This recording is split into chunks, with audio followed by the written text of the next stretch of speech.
Terima kasih pendengar saat ini masih setia bersama kami di Florata pagi ini ya dari kawasan Durin India masih bersama saya Nia dan juga rekan operator Budi Ricardos. Baik pendengar, topik kita wawancara pagi ini yaitu yang pertama terkait dengan akses pendidikan untuk disabilitas di Manggarai Timur. Seperti apa pendengar? Di ujung telepon sudah bersama kita Kepala Dinas Pendidikan Pemuda dan Olahraga Kabupaten Manggarai Timur Bapak Vincenzius Tala SPD MPD.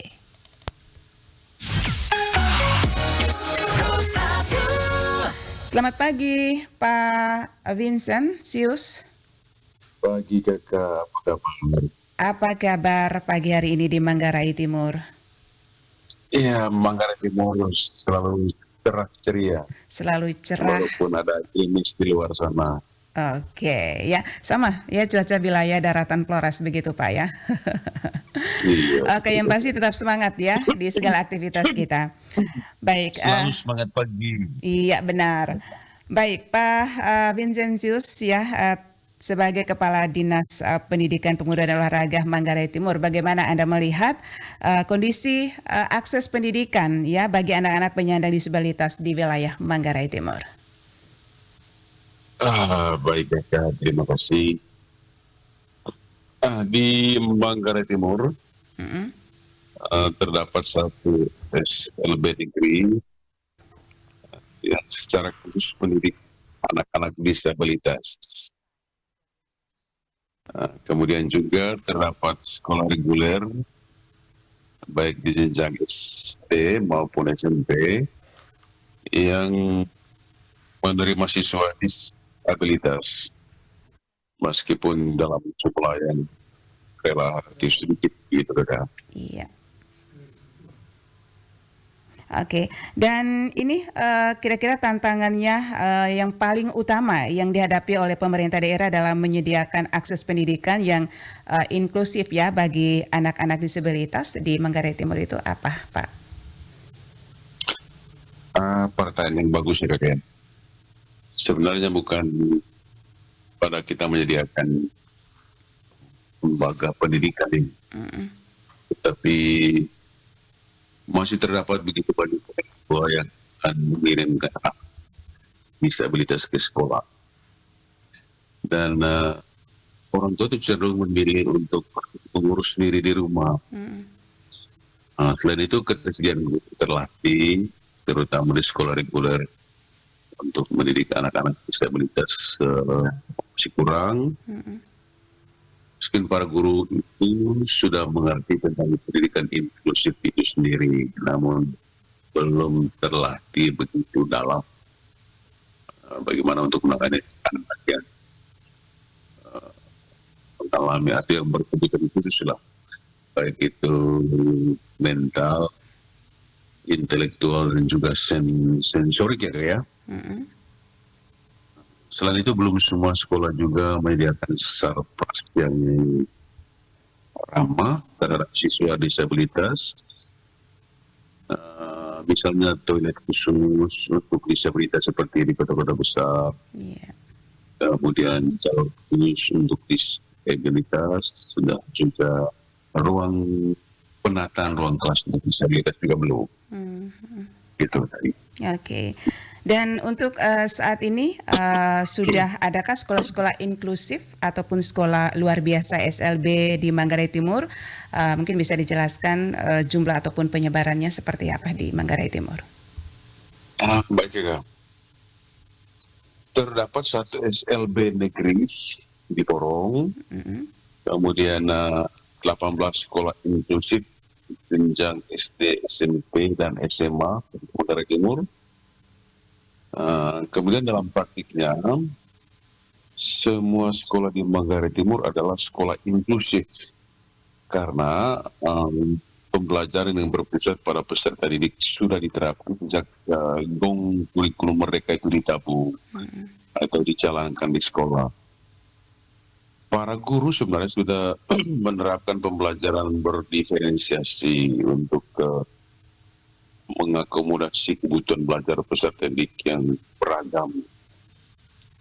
Kemudian juga para guru sudah terbiasa melaksanakan asesmen diagnostik di awal tahun ajaran dan di awal pembelajaran.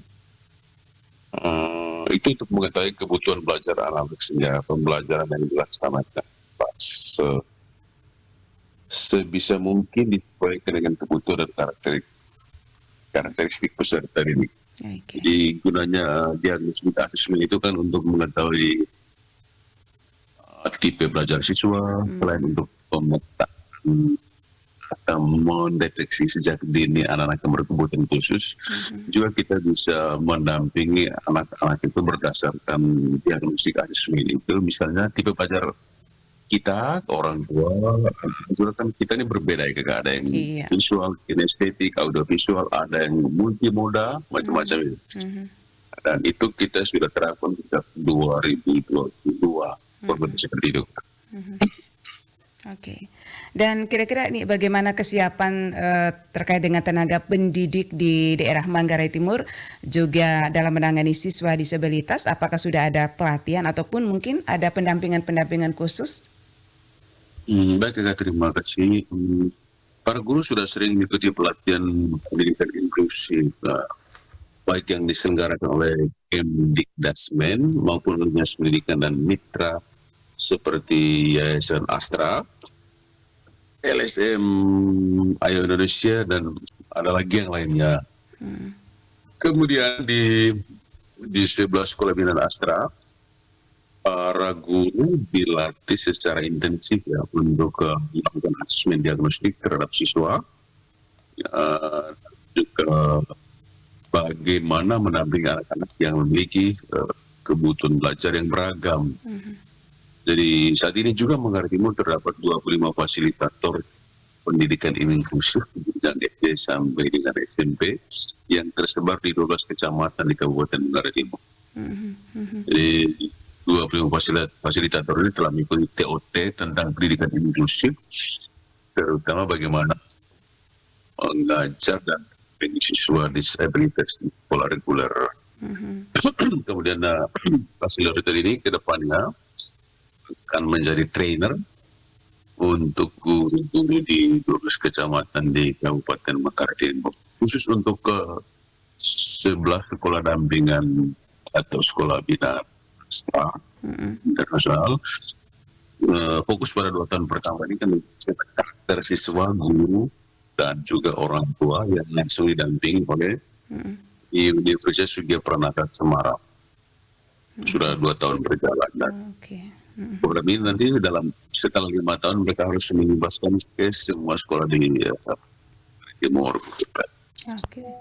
Ya, adakah ini Pak Vincentius ya langkah konkret dari Dinas Pendidikan Manggarai Timur sendiri dalam mendukung pendidikan inklusif ya ataupun khususnya bagi anak-anak disabilitas di daerah terpencil khususnya?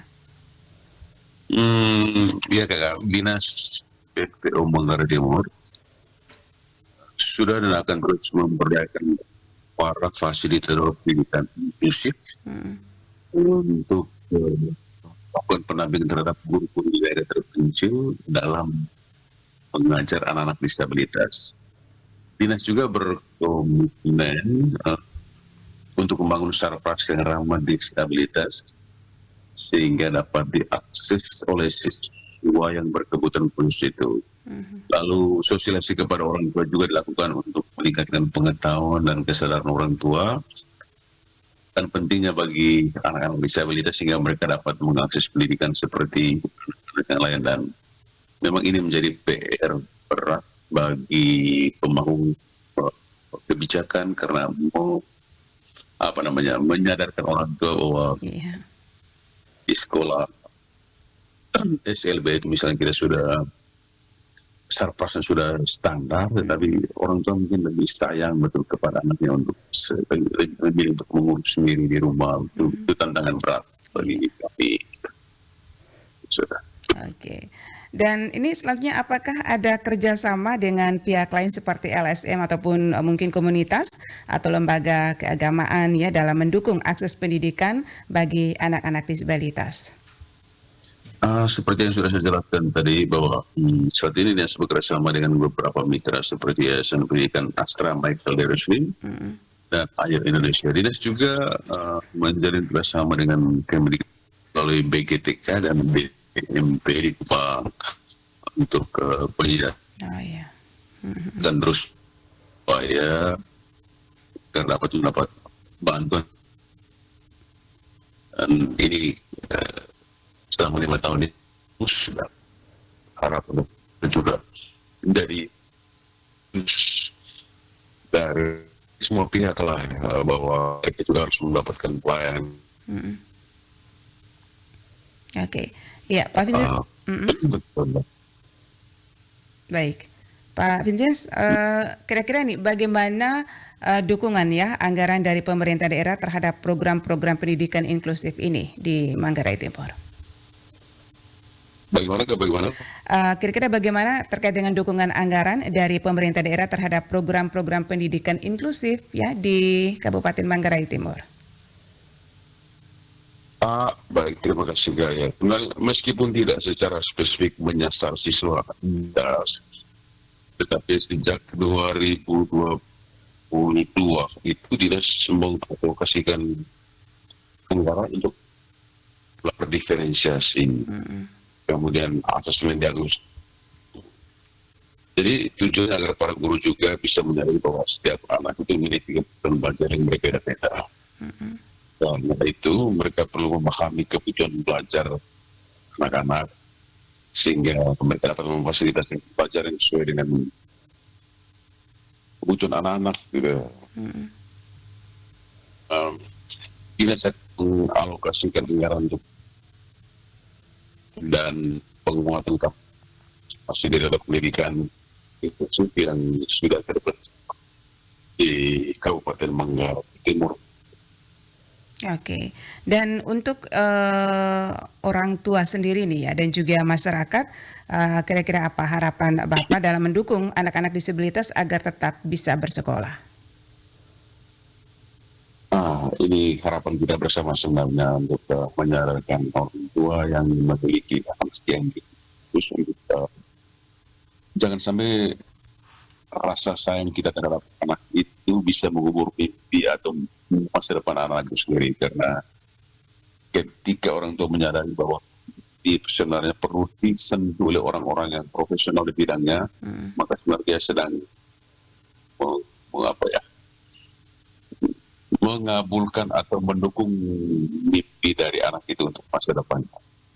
Saya sudah menyaksikan sendiri bagaimana anak-anak itu terampil diajar oleh guru terampil di SLB, tetapi orang tua masih lebih mengurus sendiri. Maka ini betul seperti yang saya jelaskan, kertas sama kerja cerdas untuk mengedukasi orang tua bahwa jangan sampai rasa sayang itu menguburkan mimpi anak-anaknya di masa depan. Kira-kira begitu kan.